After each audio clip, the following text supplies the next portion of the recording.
ஹே movie lovers, welcome back. ஆவிகளின் ஆறு கேள்விப்பட்டிருக்கீங்களா? அந்த ஆத்துல இருக்கிற ஆவிங்களாம் திடீர்னு அந்த ஆத்துல இருந்து கிளம்பி மக்கள் வாழ்ற பகுதிக்கு வந்துருதுங்க. இப்பேற்பட்ட ஒரு ஆறு இருக்குது. இந்த ஆத்தோட பேரை தான் இந்த படமா வச்சிருக்காங்க, த ரிவர் ஆஃப் கோஸ்ட். இதான் இன்னைக்கு நம்ம பார்க்க போற படம் கதை. 2024 ரிலீஸ் ஆன ஒரு அற்புதமான படம். இந்த ஆவிங்களாம் எதுக்கு இந்த ஆத்துல இருந்து மக்கள் வாழ்ற பகுதிக்கு ஏன் எதுக்காக வருது அப்படிங்கறத கதையை பார்த்து தெரிஞ்சுக்கலாம். வாங்க கதைக்குள்ள போகலாம். எடுத்தோன்னே நம்ம படத்தோட ஹீரோவை காமிக்கிறாங்க. ஹீரோவோட பொண்டாட்டி பேரு ஜேன். இவளை காணாமா. அவளை நினைச்சு ரொம்பவே ஃபீல் பண்றான், அழுகுறான். ஆனா அவன் வீட்டுல திடீர்னு என்னெல்லாமோ நடக்குது.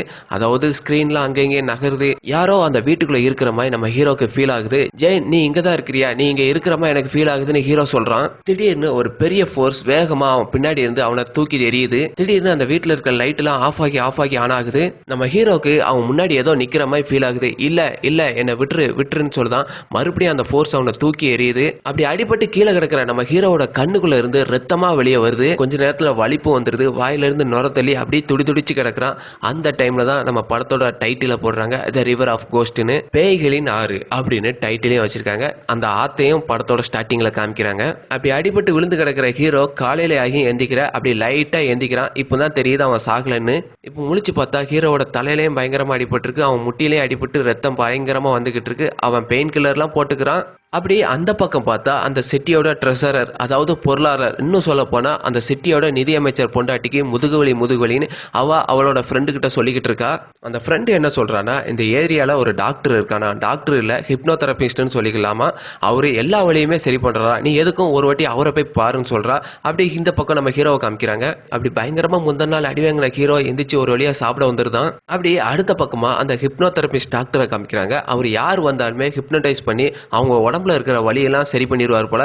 இப்போ ஒரு பொண்ணு வந்திருக்கு, கலர் டைலாம் அடிச்சிருக்கு. அந்த பொண்ணோட வலியும் சரி பண்ணியிருக்கான். அடுத்ததான் ஒரு தாடிக்காரன் வந்திருக்கான். அந்த தாடிக்காரனுக்கும் உடம்புல வலிங்கிறான், அவனையும் சரி பண்ணியிருக்கான். அப்படி அவர்கிட்ட வர்ற எல்லா வலியும், உடம்புல இருக்க எல்லா வலியும் சரி பண்ணிட்டு இருக்காரு. அடுத்து ஒரு கொரியன்காரன் வந்திருக்கான். அந்த கொரியன்காரனுக்கு எந்திரிச்சு நடக்கவே முடியல. அந்த ஹிப்னோதெரபிஸ்ட் எந்திரிச்சு உன்னால நடக்க முடியும் சொல்லியே அவனை அப்படி சவுத்து பக்கத்துல இருந்து கொஞ்சமா நடக்க வச்சிருந்தாரு. இதெல்லாம் அந்த நிதியமைச்சரோட பொண்டாட்டியோட ஃப்ரெண்டு அவகிட்ட சொல்றா, நீ அவகிட்ட போய் பாரு, எல்லாமே உனக்கு சரியாகும்னு சொல்றா. ஆனா இவங்க ரெண்டு பேரும் எங்க இருந்து பேசுறாங்கன்னா ஹீரோவோட வீட்டு பக்கத்துல இருந்தா பேசுறாங்க. இவங்க ரெண்டு பேரும் பேசிக்கிறதையும் ஹீரோ கேட்டுக்கிறான். ஆனா அதே டைம்ல நம்ம ஹீரோவை போலீஸ்காரங்களும் வாட்ச் பண்ணிட்டு இருக்காங்க. எதுக்காங்கன்னா அவன் பொண்டாட்டியை காணான்னு கேஸ் கொடுத்துருக்கான். ஆனா அவங்களுக்கு இவன் தான் அவளை கொன்று போனான்னு ஒரு டவுட்டும் இருக்குது. அதுக்காக நம்ம ஹீரோவை கொஞ்சம் நோட் பண்ணிட்டு இருக்காங்க. இப்போ ராத்திரி ஆனாலே ஹீரோவோட வீட்டுக்குள்ள என்னெல்லாமோ நடக்குது, காத்தடிக்குது பயங்கரமா. அந்த வீட்டுக்குள்ள பேய் இருக்குமோன்னு நெட்ல எல்லாம் சர்ச் பண்ணி பாக்குறான். பேய் இருந்தா என்ன மாதிரிலாம் அறிகுறி வரும்னு. திடீர்னு ஒரு ஃபோர்ஸ் நம்ம ஹீரோவை ரொம்ப ஸ்ட்ரெயிட்டா நிக்க வச்சு, நீ எல்லாம் ஒரு பொண்ணா, மாதிரி ஒரு அசிங்கமான பொண்ணா நான் பார்த்ததே இல்லை வாழ்க்கையில அப்படின்னு ஒரு பொண்ணை பயங்கரமா திட்ட வைக்குது. திடீர்னு பார்த்தா பொத்துன்னு கீழே விழுந்துருதான். ஏற்கனவே ஹீரோவோட முட்டுல பயங்கரமா அடிபட்டு ரத்தம்லாம் வந்துகிட்டு இருக்கும். இப்போ அவன் பயங்கரமா கீழே விழவும் இன்னும் அவனுக்கு வலி பயங்கரமாயிருது. என் முட்டி எனக்கு பயங்கரமா வலிக்குது, எனக்கு பயங்கரமா கத்துறான். இப்போ இந்த பக்கம் அந்த நிதியமைச்சரோட பொண்டாட்டி அவங்க முதுவலி காரணமா அந்த ஹிப்னோதெரபிஸ்ட்டை பார்க்க போயிருக்காங்க. அந்த ஹிப்னோதெரபிஸ்ட்டும் கேட்கறாங்க, உங்களுக்கு எத்தனை வருஷமா அந்த முதுவலி இருக்குது, உங்க புருஷன் எப்படி உங்ககிட்ட நல்லா நடந்துக்கூடாரா அப்படி இப்படின்னு கொஞ்ச நேரம் அவங்கள தூங்க வச்சுட்டு அவங்க ஆள் மனசுக்குள்ள போய் நிறைய கேள்விகளை கேட்கிறாரு. அந்த நிதியமைச்சரோட மனசுக்குள்ள போய் ஒவ்வொரு கேள்வியா கேட்டுக்கிட்டு இருக்காரு. நீங்க சின்ன வயசுல எப்படிலாம் இருந்தீங்க, உங்களுக்கு கல்யாணம் எப்படி ஆச்சு, உங்களுக்கு குழந்தை எப்படி பிறந்துச்சு, எங்களுக்கு குழந்தை எதுவும் இல்லை, அதுக்காக நாங்க 5 வருஷம் ட்ரை பண்ணோம், ஆனா அதுக்கப்புறம் அதை நாங்க கைவிட்டுட்டோம். இப்பெல்லாம் நிதியமைச்சரோட பொண்டாட்டி தூக்கத்திலே ஹிப்னோதெரபிஸ்ட பதில் சொல்றாங்க. அப்புறம் கொஞ்ச நேரம் கழிச்சு அவங்க கண்முழிச்சு பாக்குறாங்க. பார்த்தா அவங்க உடம்புல இருக்க எந்த வலியுமே இல்லாத மாதிரி ஃபீல் பண்றாங்க. பரவாயில்லையே, அனஸ்தீசியா எதுவுமே கொடுக்காம என் வலியெல்லாம் சரி பண்ணிட்டீங்களா, நீங்க உண்மையிலே ஒரு பெரிய ஆள் தான் டாக்டர்னு சொல்லவும், நீ டாக்டர்லாம் கூட வேண்டாம், என்னை ஹிப்னோதெரபிஸ்ட்னே சொல்லுங்கன்னு அந்த டாக்டர் சொல்லிக்கிறாரு. இன்னும் 2-3 செஷன் வந்தா என் உடம்புல இருக்க மொத்த வலியும் போயிருன்னு நினைக்கிறேன், ரொம்பவே தேங்க்ஸ்னு சொல்லி கிளம்பிடுறாங்க. அப்படி இந்த பக்கம் பார்த்தா அந்த ஹிப்னோதெரபிஸ்ட் அந்த ஆத்தோரமா நடந்து வராரு. அப்படி அந்த ஆத்தோரமா நடந்து போட்டு இருக்கும் போதுல அவனோட பழைய பிளாஷ்பேக் ஒன்று காமிக்கிறாங்க. அந்த பிளாஷ்பேக்ல அந்த ஆத்தோரத்தில் அவன் நிற்கும் போதுல அவன் பக்கத்தில் அவன் ப்ரொஃபஸர் நிற்காரு. அதாவது அவன் ஹிப்னோதெரபிஸ்ட் எக்ஸாம் எழுத போதுல 2 வாட்டி ஃபெயில் ஆயிருப்பான் போல. அந்த ப்ரொஃபஸர் என்ன சொல்றாருன்னா, நீ 2 வாட்டி ஃபெயில் ஆனாலும் அவன் வாழ்க்கையை முடிச்சு போல, 3ஆவது வாட்டி நீ ட்ரை பண்ணு, நீ டாக்டருக்கு படிக்கிறப்பெல்லாம் ஹிப்னோதெரபிஸ்டுக்கு படி, நீ நோயாளிகளோட ஆள் மனசுக்குள்ள பூந்து அவங்க உடம்புல இருக்கிற வழியெல்லாம் தீக்கிற அளவுக்கு உனக்கு சக்தி இருக்குன்னு சொல்லிட்டே இருக்கும் போதுல அந்த ப்ரொஃபஸரோட கண்ணு வந்து ஒரு மாதிரி பூனை கண்ணு மாதிரி மாறுது. அந்த ப்ரொஃபஸரோட கண்ணை பார்த்து ஹிப்னோதெரபிஸ்ட் பயந்துருந்தாரு. திடீர்னு பார்த்தா கொஞ்சம் நேரத்தில் நார்மல் ஆயிடுது. சரி, நம்ம ஏதோ கனவு தான் கண்டிருப்போம் அப்படின்னு சொல்லிட்டு அவர் என்ன சொல்றாருன்னா, சரி எனக்குள்ள ஏதோ ஒரு பவர் இருக்குங்களா, நான் அதை எப்படி வெளியே கொண்டு வருவோன்னு கேட்கவும் அந்த ப்ரொஃபஸர் என்ன சொல்றாருன்னா, இந்த ஆத்தை நீ நல்லா கவனிச்சு பாரு, அந்த அலைகள்லாம் தெரியுதுல்ல, அதுக்கு இடையில அந்த நிழல்களை நல்லா கவனிச்சு பாருன்னு சொல்லவும் அந்த ஹிப்னோதெரபிஸ்ட் ஆழ்ந்து கவனிச்சு எந்திரிச்சு பார்க்கும்போதுல அந்த ஆற்றுக்குள்ளே இருந்து பெரிய ஒரு டிராகன் வெளியே வருது. அப்படி எந்திரிச்சு வந்த டிராகன் இந்த ஹிப்னோதெரபிஸ்ட்டை பார்த்து பயங்கரமாக கத்துது. இவனும் மிரண்டு தான் அப்படி அடுத்த செகண்டே அது உள்ளக்க போயிருது அந்த தண்ணிக்குள்ளே. அப்படியே திடீர்னு முழிச்சு பார்த்தா அந்த டிராகனும் இல்லை, பக்கத்தில் அந்த ப்ரொஃபஸரும் இல்லை, அந்த ஆற்றுல எந்த அலைகளும் இல்லை. இது எல்லாமே ஒரு கனவுமே அவன் நினச்சி பார்க்கான். எப்படின்னா இது எல்லாமே அந்த ஆத்தோரமாக அந்த ப்ரொஃபஸர் நின்று அவனுக்கு சொல்லிக் கொடுத்த விஷயம் அப்பப்போ அவன் நினைக்க வருது. அதுக்காக தான் இந்த ஹிப்னோதெரபிஸ்ட் இந்த ஆத்தோரமாக வந்துட்டு போகிறாரு. அந்த ஹிப்னோதெரபிஸ்ட் அங்கேருந்து வீட்டுக்கு போனதும் அவருக்கு ஒரு ஃபோன் கால் வருது. அந்த ஃபோன் கால் அட்டன் பண்ணி பார்த்தா அந்த ஏரியாவோட போலீஸ் ஸ்டேஷன்லேருந்து வந்திருக்குது. அவங்க என்ன சொல்கிறாங்கன்னா, இந்த ஏரியாவில் ஒருத்தன் அவன் பொண்டாட்டியை காணன்னு கம்ப்ளைண்ட் பண்ணியிருக்கான். எங்களுக்கு அவன் மேலே தான் டவுட் ஆகுது. ஒருவேளை அவனே அடிச்சு கொண்டு அவனே கம்ப்ளைண்ட் பண்ணுற மாதிரி தெரியுது. அவனை கூப்பிட்டு கொஞ்சம் ஹிப்னடைஸ் பண்ணி அவன் மனசுக்குள்ளே புகுந்து அவன் உண்மையை சொல்கிறானா பொய் சொல்கிறானான்னு கொஞ்சம் தெரிஞ்சுக்கணும்னு அந்த போலீஸ் ஸ்டேஷன்லேருந்து இப்போ இந்த ஹிப்னோதெரபிஸ்ட்டை கொஞ்சம் ஹெல்ப் கேட்குறாங்க. அதை கேட்டதும் இவனுக்கு ரொம்பவே குஷியாயிருது. சரி பரவாயில்ல, நம்ம ஏரியாவில் இருக்கிற போலீஸ் ஸ்டேஷனே நம்மகிட்ட வந்து ஹெல்ப் கேட்குறாங்களேன்னு கொஞ்சம் பெருமையாக மனசுக்குள்ளே நினச்சிக்கிறான். அந்த போலீஸ்காரங்க அந்த ஹிப்னோதெரபிஸ்ட்டை இன்னொரு விஷயமும் சொல்கிறாங்க. அவனுக்கு பயங்கரமாக அடிபட்டிருக்கான். அவன் எப்படியும் ஒரு நாள் உன்னை வந்து பார்ப்பான். அவன் உங்களை பார்க்க வர டைமில் அவன் மனசுக்குள்ளே புந்து அவன் உண்மையை பேசுகிறானா இல்லாட்டா போய் பேசுகிறானான்னு கொஞ்சம் தெரிஞ்சுட்டு எங்ககிட்ட கொஞ்சம் இன்ஃபார்ம் பண்ணுங்கன்னு சொல்கிறாங்க. அந்த ஃபோன் காலை கட் பண்ணாமல் வெளியே இருந்து யாரோ கதவு தட்டுற மாதிரி சவுண்டு கேட்குது. அந்த கதவு திறந்து பார்த்தா வெளியில் நம்ம ஹீரோ தான் நிற்கிறான்.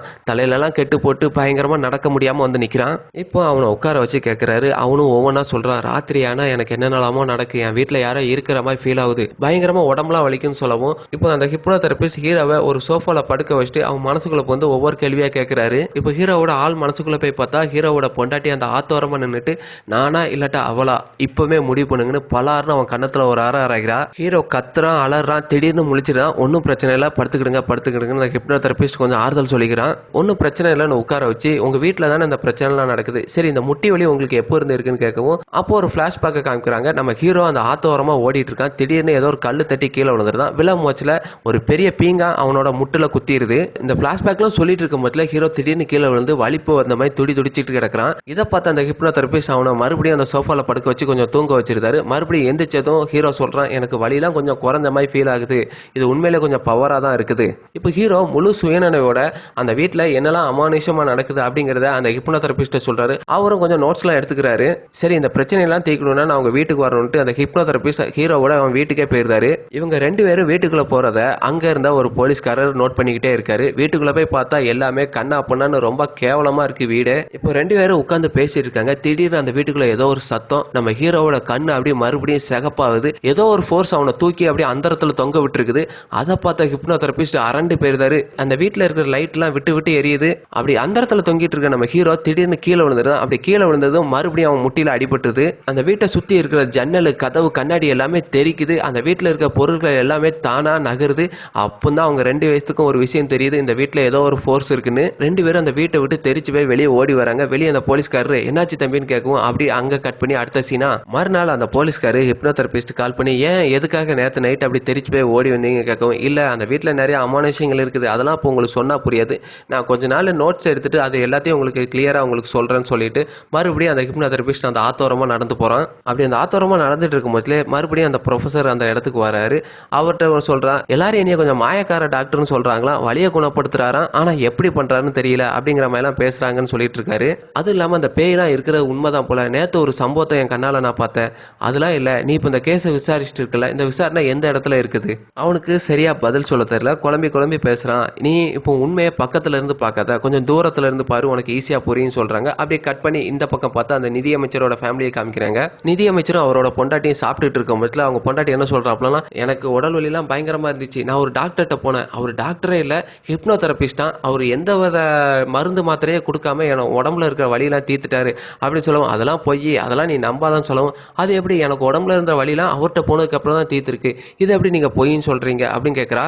சரி அவர் சும்மா பொய் தான் சொல்றாருன்னா என் முதுகுவலி எப்படி தீர்ந்துச்சுன்னு கேட்கவும், இதெல்லாம் ஒரு மாய மாதிரி, உனக்கு அந்த இடத்துல வலியே இருந்திருக்காது, இல்லாட்டா வலி இப்போ இருக்கும் ஆனால் இல்லாத மாதிரி நீ ஃபீல் பண்ணுவேன், இதெல்லாம் ஒரு கற்பனை அப்படிங்கிற மாதிரி அவர் சொல்றாரு. இதெல்லாம் பண்றான்னா அவன் காசுக்காக தான் பண்ணுவான், 3 செஷன் போயிருக்க, உன்ட்ட அவ்வளோ காசையும் பிடுங்கிருப்பானு சொல்லவும், அவன் என்னோட முதுகொலியெல்லாம் தீர்த்துட்டான், ஆனால் என்கிட்ட இருந்து ₹1 கூட வாங்கலன்னு சொல்லவும், சொல்லவும் அந்த நிதியமைச்சர் கொஞ்சம் ஆச்சரியமாயிருது. ஒரு வாட்டி என் கூட வந்து பாருங்க, அவன் உங்களை கட்டாயமா குணப்படுத்துறான்னு சொல்லவும், சரி நான் உன் கூட வந்து பாக்குறான் அப்படி என்னத்தை தான் கிளிக்கிறான்னு பார்க்கொண்டு மறுநாளே அவன் ஒய்ஃப் கூட நிதியமைச்சர் அந்த ஹிப்னடைஸ் டாக்டரை பார்க்க போறான். இப்போ நிதியமைச்சரோட பொண்டாட்டியை வெளியே வெயிட் பண்ண சொல்லிட்டு இப்போ நிதியமைச்சரை மட்டும் ஒரு சேர்ல, அதாவது அந்த பெட்ல உட்கார வச்சு ஹிப்னடைஸ் பண்ண ஸ்டார்ட் பண்றாரு. அதே சமயம் அந்த ரூம்குள்ள அந்த ஹிப்னடைஸ் டாக்டர் வாங்கின அவார்ட்ஸ், அவரை பத்தின போட்டிருந்த அந்த நியூஸ் எல்லாத்தையுமே ஒரு ஃப்ரேம் பண்ணி போட்டிருக்காரு. அதெல்லாம் பார்த்த நிதியமைச்சர் என்ன சொல்றாருன்னா, இதெல்லாம் ஓகேப்பா, ஆனா நீ படிச்சு வாங்கின சர்டிபிகேட் எதுலையுமே காணுமே, அப்ப நீ ப்ராடு பையன் தானே அப்படிலாம் கேட்கவும், அப்பெல்லாம் நான் ப்ராடா இல்லையா, கொஞ்ச நேரம் உட்காந்து என்கிட்ட பேச்சு கொடுத்து பாருங்க, அதுக்கப்புறம் நான் ப்ராடா இல்லாட்டா உண்மையிலே ஹிப்னடைஸ் டாக்டரான்னு தெரியுங்கிற மாதிரி சொல்லி அந்த நிதியமைச்சரை ஸ்டார்ட் பண்றாரு. அவரோட ஆள் மனசுக்குள்ள பூந்து நிறைய கேள்விகளை கேட்கிறாரு. பொதுவா ஹிப்னடைஸ் டாக்டர்னா அந்த பேஷண்ட் முன்னாடி ஒரு டிவியோ இல்லாட்டா ஒரு வாட்சோ இல்லாட்டா ஒரு டிஸ்பிளேல அப்படியே ரவுண்ட் ரவுண்டா சுத்தும். அவங்கள அந்த பேஷண்ட்டை கொஞ்சம் மயக்க நிலைக்கு அடிச்சு அதுக்குள்ள ஆள் மனசுக்குள்ள பூந்து போவாங்க. ஆனா இவர் அந்த மாதிரி எதுவுமே செய்யல. அவரோட நல்ல விஷயங்களை கேட்டு தெரிஞ்சுக்கிறாரு. இப்படியே ஆள் மனசுக்குள்ள பூந்து போறாரு. உங்க பொண்டாட்டி கூட இருந்த சந்தோஷமான நினைவுகள், சந்தோஷமான தருணங்கள் இதெல்லாம் அப்படியே நினைச்சு பாருங்கன்னு சொல்லவும் அவனுக்கும் அப்படியே கொஞ்சமா லைட்டா கேர் ஆகுது. ஆனா பயம் இல்ல, அவன் பொண்டாட்டியை நினைக்கல. அவன் நினைச்சிட்டு இருக்கிறது யார் தெரியுமா? இங்கே தான் இருக்குது இந்த படத்துல ஒரு ட்விஸ்ட்டு. அப்படி ஹிப்னடைஸ் பண்ணி அவன் ஆள் மனசுக்குள்ளே போனதுக்கு அப்புறம் தான் தெரியுது அவன் யார் கூட தான் இவ்வளோ உல்லாசமாக ஜாலியாக இருக்கிறான்னு பார்த்தா அது அவன் பொண்டாட்டி கூட இல்லை, நம்ம ஹீரோவோட பொண்டாட்டி, அதாவது ஹீரோயின் கூட தான் ஜாலியாக இருந்திருக்கான். இவங்க ரெண்டு பேத்துக்குள்ளேயும் கொஞ்சம் கள்ள தொடர்பு இருந்திருக்கு. சரி, ஹீரோவோட பொண்டாட்டிக்கும் நிதியமைச்சருக்கும் எப்படிடா லிங்க் ஆச்சுன்னு பார்த்தா இவரோட ஆஃபீஸில் தான் நம்ம ஹீரோவோட பொண்டாட்டி ஆஃபீஸ் அசிஸ்டண்ட்டாக ஒர்க் பண்ணுறாங்க. இப்படியே அங்கே இங்கேமா போயிட்டு வர மோஸ்ட்ல இவங்க ரெண்டு பேத்துக்குள்ளேயும் கொஞ்சம் கள்ள கதல் ஆயிடுது.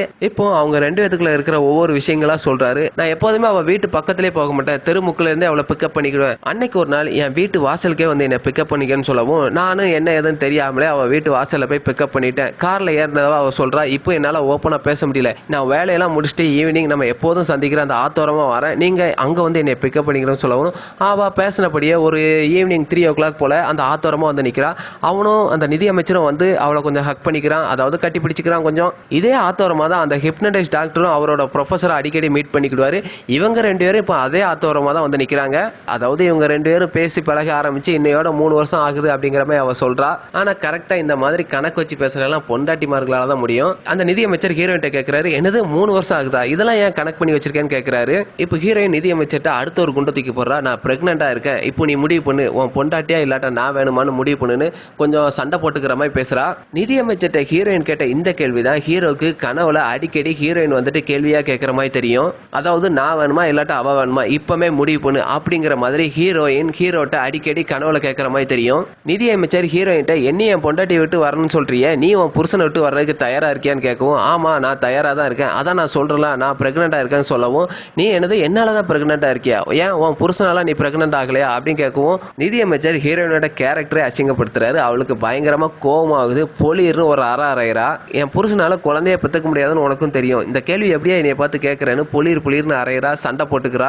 ஹீரோயின் சட்டையை பிடிச்சதும் நிதியமைச்சருக்கு கோவமாயிருது. உனக்கு எவ்வளவு பணம் வேணும்னு சொல்லு, நான் தரேன், உன் வயிற்றுல இருக்க கருவை ஃபர்ஸ்ட் கலைச்சிருன்னு சொல்லவும், கையேடுறா, நான் உங்ககிட்ட பணத்துக்காக பழகினேன், இவ்வளவு என்னைய அசிங்கப்படுத்திட்டியே, என்னைய மட்டும் ஏமாத்தின, எனக்கு துரோகம் செய்யறேன்னு தெரிஞ்சிச்சு, அடுத்த வருஷமே உன் பதவிக்கு தேர்தல் வருது, நீ தேர்தலில் பிரச்சாரம் பண்ற எல்லா இடத்துக்கும் நான் வயிறு வீங்கின மாதிரியே வந்து உனக்கு ஆப்போசிட்டா பேசுவேன், உன்னோட பொண்டாட்டி உயிரோட இருக்க மோஸ்ட்ல நீ என்னை வச்சிருந்தல, இதெல்லாம் நீ பிரச்சாரம் பண்ற இடத்துல உனக்கு எதிராக நான் வந்து பேசுவேன், எல்லாரும் என்கிட்ட வந்து என்னாச்சுன்னு கேட்க மோஸ்ட்ல நடந்த உண்மை எல்லாத்தையுமே நான் சொல்லுவேன், இப்படி எல்லாரும் என்கிட்ட கேட்க மோஸ்ட்ல ஒவ்வொரு ஓட்டும் உனக்கு இழப்பாகும், இதனால நீ ஆசையா இருக்கிற இந்த நிதியமைச்சர் பதவியை உங்ககிட்ட இருந்து விலக போகுதுன்னு சொல்லவும் நிதியமைச்சர் கொஞ்சம் ஷாக் ஆயிருந்தான். நீ எல்லாம் பொம்பளையா, விலகி போன்னு நிதியமைச்சர் ஹீரோயினோட கழுத்தை பிடிச்சு தள்ளி விடுறான். ஆனா இதெல்லாம் நடந்தது யாருக்கு? நிதியமைச்சருக்கு. ஆனா கனவுல வந்து டிஸ்டர்பன்ஸ் பண்றது யாருக்கு? ஹீரோக்கு. ரெண்டு பேரும் சண்டை போட்டுட்டு இருக்கும் போது நிதியமைச்சர் ஹீரோயினோட கழுத்தை பிடிச்சிட்டு இந்த மேல நீ செஞ்சேன்னா நான் உன்னை கொன்றுவேன்னு சொல்லிட்டு இருக்கும் போதுல ஒரு அளவுக்கு மேல அவளால மூச்சு விடாம ஹீரோயின் அந்த இடத்துல செத்துருதா. ஆனா நிதியமைச்சர் இதெல்லாம் வேணுக்குன்னு செய்யல, ஏதோ ஒரு கோவத்துல அவ கழுத்தை பிடிச்சு நெருக்கியும் ஹீரோயின் செத்துட்டா. இப்போ நிதியமைச்சருக்கு என்ன பண்ணனே தெரியல. அடுத்து கொஞ்ச நேரத்துல மேயரோட ஒரு மீட்டிங் வேற இருக்கு. இப்போ நிதியமைச்சர் அங்கே ஹீரோயினை புதைச்சிட்டு அங்க இருந்து மேயரை பாக்குறதுக்கு கிளம்பி போயிருந்தாரு. இப்போ கொஞ்ச நாள் கழிச்சு அந்த மேயரை அந்த ஹிப்னடைஸ் டாக்டர் வந்து மீட் பண்றாரு. அவர் என்ன கேட்கிறாருன்னா, கொஞ்ச நாளைக்கு முன்னாடி இந்த நிதியமைச்சர் வந்து உங்களை மீட் பண்ணாரான்னு கேட்கவும், ஆமா அவர் வந்து என்னை பார்த்தாரு, உங்களுக்கு அந்த டேட் என்னைக்குன்னு தெரியுமான்னு கேட்கவும், அந்த மேயரும் 21ஆம் தேதினு கரெக்டா சொல்றாரு. எதுக்காக இவ்வளவு கரெக்டா சொல்றீங்கன்னு கேட்கவும், இல்ல அந்த 21ஆம் தேதி தான் ஒவ்வொரு மாசத்தோட அந்த நிதி அறிக்கையை வந்து அவர் என்கிட்ட ரிப்போர்ட்டா கொடுப்பாருன்னு சொல்றாரு. இப்போ அந்த டாக்டருக்கு ஒரு பாயிண்ட் கிடைக்குது. இதே 21ஆம் தேதி தான் ஹீரோவோட பொண்டாட்டி ஹீரோயினும் காணாம போயிருக்கா. கூட்டி கழிச்சு பார்த்தா கதை கரெக்டா வருது. அந்த டாக்டர் ஹிப்னடைஸ் பண்ணி அந்த நிதியமைச்சரை விசாரிச்சதுல அடுத்து அவன் ஒரு ஹார்ட்வேர் கடைக்கு போய் இந்த மண்ணை தோன்றதுக்கு இந்த மண்வெட்டி மாதிரி இருக்கலாம் அதெல்லாம் வாங்கினதா சொல்றான். இந்த கால் தடயம் தெரியாம இருக்கிறதுக்கு இந்த நாயெல்லாம் மோப்பம் பிடிக்காம இருக்கிறதுக்காக சில பல கெமிக்கல்ஸ்லாம் வாங்கியிருப்பான் போல. அதே இடத்துக்கு போய் டாக்டரும் அதை பாத்துக்கிறான். அப்புறமா அந்த காரை ஒரு காட்டு பகுதியில் நிப்பாட்டிட்டு அப்படியே 10 நிமிஷம் அந்த காட்டுக்குள்ள நடந்து போயிட்டு இருந்தானா பெரிய பெரிய செடிகள் வரும். அந்த செடிகளை தாண்டினோன்னா ஒரு பெரிய கல்மேடு வரும். அதுக்கு பின்னாடி தான் அவளை நான் தோண்டி புதைச்சேன்னு அந்த ஹிப்னடைஸ் பண்ண போதுல அந்த டாக்டர்கிட்ட நிதியமைச்சர் சொல்லியிருக்கான். அவன் சொன்னபடியே அந்த சொன்ன இடத்துல இப்போ அந்த ஹிப்னடைஸ் டாக்டரும் தோன்றான். பாடி அந்த இடத்துல தான் இருக்குது. இந்த சம்பவம்லாம் நடக்கிறதுக்கு ஒரு 2 மணி நேரத்துக்கு முன்னாடி அந்த ஹிப்னடைஸ் டாக்டர் ஹீரோக்கு கால் பண்ணி உன் பிரச்சனை எல்லாம் முடிய போகுது, கிட்டத்தட்ட உன் பொண்டாட்டி கொண்டவன நான் நெருங்கிட்டேன், நீ எதுக்கும் பயப்படாத, உன்னை இந்த பிரச்சனையிலேருந்து நான் சால்வ் பண்ணி விட்டுருந்தேன். அதாவது ஒரு 2 மணி நேரத்துக்கு முன்னாடி தான் ஹீரோக்கு கால் பண்ணி சொல்லியிருப்பான். இப்போ அடுத்ததா ஹீரோவோட பிளாஷ்பேக்கை கொஞ்சம் காமிக்கிறாங்க. அதாவது அந்த ஆத்தோரமா அந்த நிதியமைச்சரும் ஹீரோவோட பொண்டாட்டியும் கொஞ்சம் கள்ளக்காதல்ல இருந்தாங்களா, அன்னைக்கு அந்த ஆத்தோரமா யதார்த்தமா நம்ம ஹீரோவும் நடந்து வந்திருப்பான். அந்த நிதியமைச்சரோட கள்ளக்காதல்ல இருக்கும் போதுல அவங்க 2 பேரும் கட்டி பிடிச்சது, கிஸ் கொடுத்தது,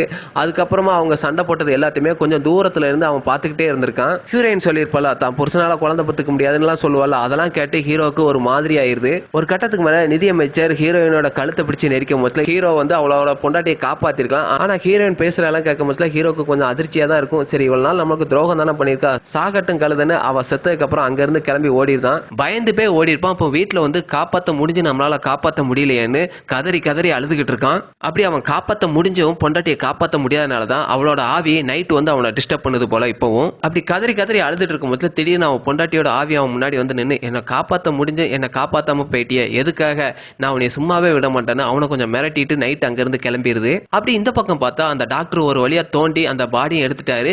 அப்படி எடுக்க போற சமயம் பின்னாடி இருந்து பயங்கரமா அவர் ஒரு அடி அடிக்கிறாங்க. யாரா அடிக்கிறான்னு பார்த்தா நிதியமைச்சர் தான் தலையில ஒரு அடி அடிக்கிறான். நான் இப்ப அவளை கொன்ன மாதிரியே உன்னையும் கொல்ல போறேன் பாருன்னு அவன் கழுத்தை பிடிச்சு நெரிச்சிட்டு இருக்கான். அந்த டைம்ல பின்னாடி இருந்து நிதியமைச்சரை யாரோ சுட்டுதாங்க.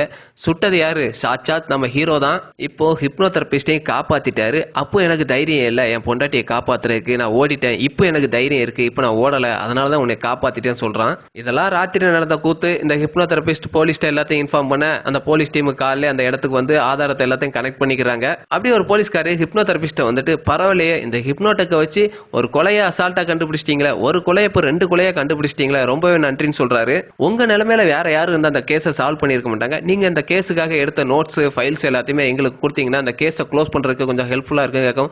இதுக்கு என்ன நான் தாராளமா தரேன், என்னோட ஆஃபீஸ்ல வந்து பிறகு வாங்கிக்கிடுங்கன்னு சொல்லியிருந்தான். சரி இந்த கேஸுக்காக நீங்க ரொம்பவே ஹெல்ப் பண்ணிருக்கீங்க அந்த போலீஸ்காரன் கை கொடுத்துட்டு கிளம்பிடுறாரு. இந்த பக்கம் பார்த்தா நம்ம ஹீரோவை அரெஸ்ட் பண்ணி வச்சிருக்காங்க. எதுக்காக நிதியமைச்சரே சுட்டு கொண்டிருக்கான். என்னதான் இருந்தாலும் ஒருத்தரை காப்பாத்துறதுக்கு தான் கொண்டிருக்கான். நான் அந்த ஹிப்னோதெரபிஸ்ட காப்பாத்துறதுக்காக தான் அந்த நிதியமைச்சரை சுட்டு கொன்னேன் அப்படின்னு சொல்லி அவன் தப்பிக்கிறதுக்கு வாய்ப்பு இருக்கு.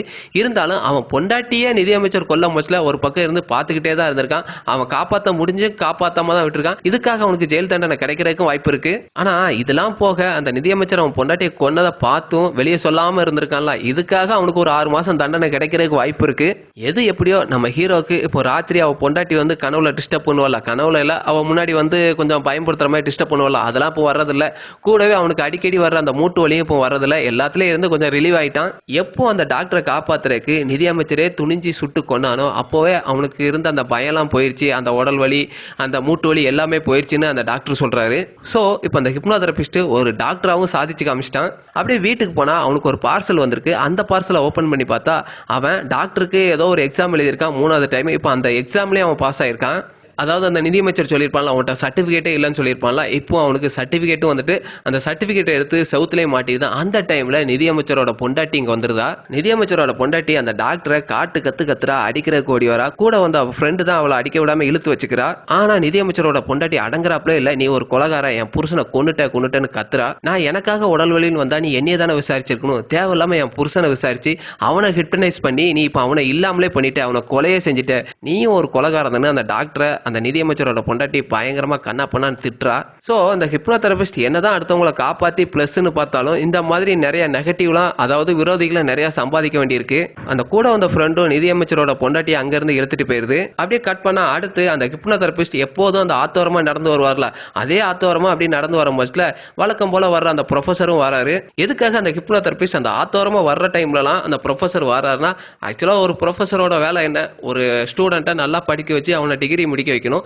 நம்ம ஹிப்னோதெரபிஸ்ட்டும் டிகிரி முடிக்காம ரொம்ப கஷ்டப்பட்டு இருக்கும் போதுல அந்த ஆத்தோரமா வந்து நிற்கும் போதுல அவருக்கு தெம்பு ஊட்டுற மாதிரி பேசி இப்போ ஒரு வழியா அந்த டிகிரியும் முடிக்க வச்சிட்டாரு. அது மட்டும் இல்லாமல் அவர் கொடுத்த சில பல டிப்ஸ்னால பெரிய பெரிய கேஸுங்களையும் அவர் சால்வ் பண்ணிட்டாரு. எப்போ நம்ம ஹிப்னோதெரபிஸ்ட் ஒரு கேஸே சால்வ் பண்ற அளவுக்கு தேறி வந்துட்டாரோ இனிமே என் ஹெல்ப் உனக்கு தேவையில்லைன்னு பாய் பாய்னு சொல்லி அப்படியே அந்த ப்ரொஃபஸரும் அந்த ஆத்துக்குள்ள அப்படியே நடந்து போய் மறைஞ்சு போயிருந்தாரு. நான் ஃபர்ஸ்டே சொன்ன மாதிரி அந்த ஆறு வந்து ஒரு ஆவிகளின் ஆறு. அதே மாதிரி தான் அந்த ப்ரொஃபஸரோட ஆவியும் இப்போ அப்படியே அந்த ஆத்துக்குள்ள இறங்கி நம்ம படத்தையும் அப்படியே முடிக்கிறாங்க. ஸோ ஃப்ரெண்ட்ஸ், இந்த படம் முடிஞ்சிடுச்சு. உங்களுக்கு பிடிச்சிருக்கும்னு நினைக்கிறேன். இந்த படம் பிடிச்சிருந்துச்சுன்னா லைக் பண்ணுங்க. அடுத்த ஒரு சூப்பரான ஒரு படத்தில் உங்களை மீட் பண்ணலாம். நான் உங்களில் ஒருவன். And once again welcome to Tamil Hollywood talks. Bye bye.